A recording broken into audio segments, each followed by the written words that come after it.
నమస్తే welcome to Vihari news. భారతదేశం అంటేనే రాష్ట్రాల కలయిక.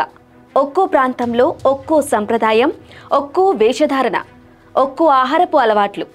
సువిశాల భారతదేశం ప్రపంచంలోని సుసంపన్నమైన దేశంగా అగ్రస్థానంలో కొనసాగుతుంది. పురాణాల ఇతిహాసాల ప్రకారం భారతదేశం వివిధ వర్గాలుగా విభజించబడి పరిపాలించబడుతుంది. విదేశీ పాలకుల చేతిలో విచ్ఛిన్నమైన భారత్ తర్వాతి కాలంలో ఏకీకృతమై తెల్ల దొరలని తరిమికొట్టి స్వాతంత్రాన్ని సాధించుకుంది. 1947లో స్వాతంత్రం సిద్ధించిన తరువాత భారత్ ప్రజాస్వామ్య ప్రభుత్వ ప్రక్షాళనకై అడుగులు వేసింది. భారత్లో సక్రమైన వ్యవస్థను ఏర్పాటు చేయడానికి దేశంలో ఉన్న మేధావి వర్గం ప్రపంచ దేశాల రాజ్యాంగ నియమాలపైన పరిశోధన చేసింది. దాంతో పాటుగా ప్రజాభిప్రాయం సేకరించి ప్రజలకి కావాల్సిన హక్కులని భారత రాజ్యాంగంలో పొందుపరిచింది. ప్రజలకి ఉండాల్సిన హక్కుల గురించి, వారు పాటించాల్సిన నియమ నిబంధనల గురించి భారత రాజకీయ ముఖ చిత్రాన్ని క్లుప్తంగా వివరించింది మన రాజ్యాంగం.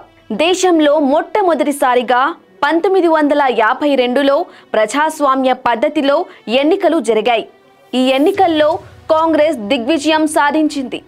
మొదటిసారిగా దేశంలో రాజకీయ వ్యవస్థకి ఆద్యం పోసిన పార్టీ కాంగ్రెస్. ఆ తరువాత సిపిఐ పార్టీ ఉద్భవించింది. తరువాత కాలంలో సిపిఐ నుండి విడిపోయి 1964లో సిపిఐ ఎం ఏర్పడింది. అయినా కూడా అప్పటికే దేశంలో హస్తం పార్టీ హవా నడుస్తూ వచ్చింది.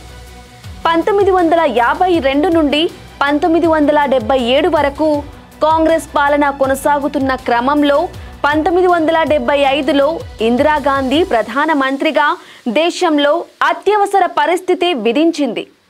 ఈ చర్యకి అప్పటి స్థానిక పార్టీలు, కొన్ని సంఘాలు కూటమిగా ఏర్పడి లోక్ నాయక్ జయప్రకాష్ నారాయణ్ నేతృత్వంలో 1977లో జనతా పార్టీని స్థాపించారు.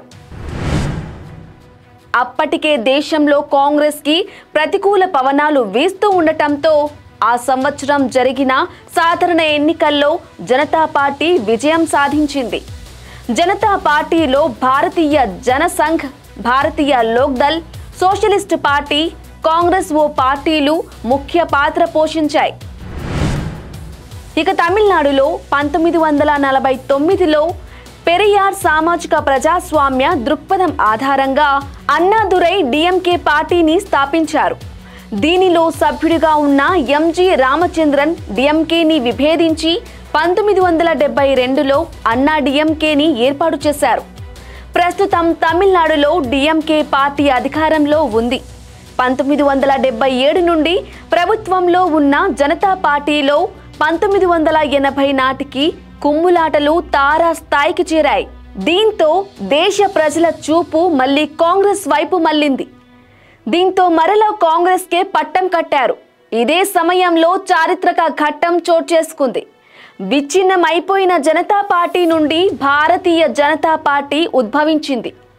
జనతా పార్టీ వేసిన బీజం కొత్త పార్టీలు మొలకెత్తేలా ప్రేరేపించింది.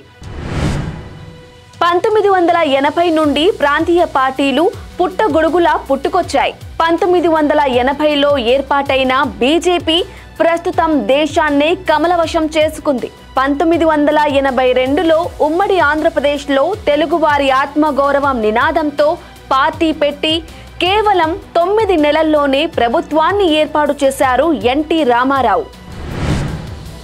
1984లో ఉత్తరప్రదేశ్లో దళిత జాతి కోసం అంబేద్కర్ ఆశయ సాధనే లక్ష్యంగా కాంశీరామ్ బహుజన్ సమాజ్ పార్టీని స్థాపించారు. ఆ తరువాత ఉత్తరప్రదేశ్లో బీఎస్పీ అధినేత్రి బెహన్జీ మాయావతి నేతృత్వంలో 16 సంవత్సరాలు అధికారంలో ఉంది. అలాగే వెస్ట్ బెంగాల్లో 1998లో మమతా బెనర్జీ కాంగ్రెస్ ని విభేదించి all India Trinamool Congress party స్థాపించి ప్రస్తుతం హ్యాట్రిక్ సీఎంగా కొనసాగుతూ ఉన్నారు. కర్ణాటకలో 1999లో మాజీ ప్రధాని దేవేగౌడ జనతాదళ్ పార్టీ, 2003లో శరద్ యాదవ్ నేతృత్వంలో జనతాదళ్ యునైటెడ్ పార్టీని స్థాపించారు. కర్ణాటకలో ఇప్పుడు కాంగ్రెస్ ప్రభుత్వం కొనసాగుతోంది. ఇక ఉమ్మడి ఆంధ్రప్రదేశ్లో ప్రత్యేక తెలంగాణ రాష్ట్రమే లక్ష్యంగా 2001లో కల్వకుంట్ల చంద్రశేఖరరావు అధ్యక్షతన తెరాస పార్టీ ఏర్పాటైంది. 2014లో తెలంగాణ ప్రత్యేక రాష్ట్రంగా ఏర్పడింది. 2014 నుండి 2023 వరకు కేసీఆర్ ముఖ్యమంత్రిగా కొనసాగారు. ప్రస్తుతం తెలంగాణలో కాంగ్రెస్ ప్రభుత్వం ఉంది. ఇక దేశ రాజధాని ఢిల్లీలో 2012లో కేజ్రీవాల్ నేతృత్వంలో ఆమ్ ఆద్మీ పార్టీ స్థాపించబడి ప్రస్తుతం ప్రభుత్వంలో ఉంది. ఈ విధంగా దేశంలో ప్రతి రాష్ట్రంలో ప్రాంతీయ పార్టీల హవా కొనసాగుతుంది. ప్రస్తుతం దేశంలో 6 జాతీయ పార్టీలు, 55 ప్రాంతీయ పార్టీలు ఉన్నాయి. 2004లో కాంగ్రెస్ పార్టీ దేశంలో ఉన్న కొన్ని ప్రాంతీయ పార్టీలతో యూపీఏ కూటమిగా ఏర్పడి ప్రభుత్వం ఏర్పాటు చేసింది. 2004 నుండి 2014 వరకు ఉన్న కాంగ్రెస్ ప్రభుత్వంలో మన్మోహన్ సింగ్ ప్రధాన మంత్రిగా ఉన్నారు. 2014 ఎన్నికల్లో ఒంటరి పోరు సరిపోదని బీజేపీ మరికొన్ని పార్టీలతో కలిసి ఎన్డీఏ కూటమిని ఏర్పాటు చేసి అధికారంలోకి వచ్చింది. 2014 నుండి నేటి వరకు ప్రధాన మంత్రిగా నరేంద్ర మోదీ కొనసాగుతూ ఉన్నారు. ప్రస్తుతం యూపీఏ కూటమిని ఇండియా కూటమిగా మార్చారు. దీనిని పరిగణలోకి తీసుకుంటే జాతీయ పార్టీలు దేశంలో అధికారంలోకి రావాలంటే ప్రాంతీయ పార్టీలు ఎంత కీలకమో అర్థమవుతోంది.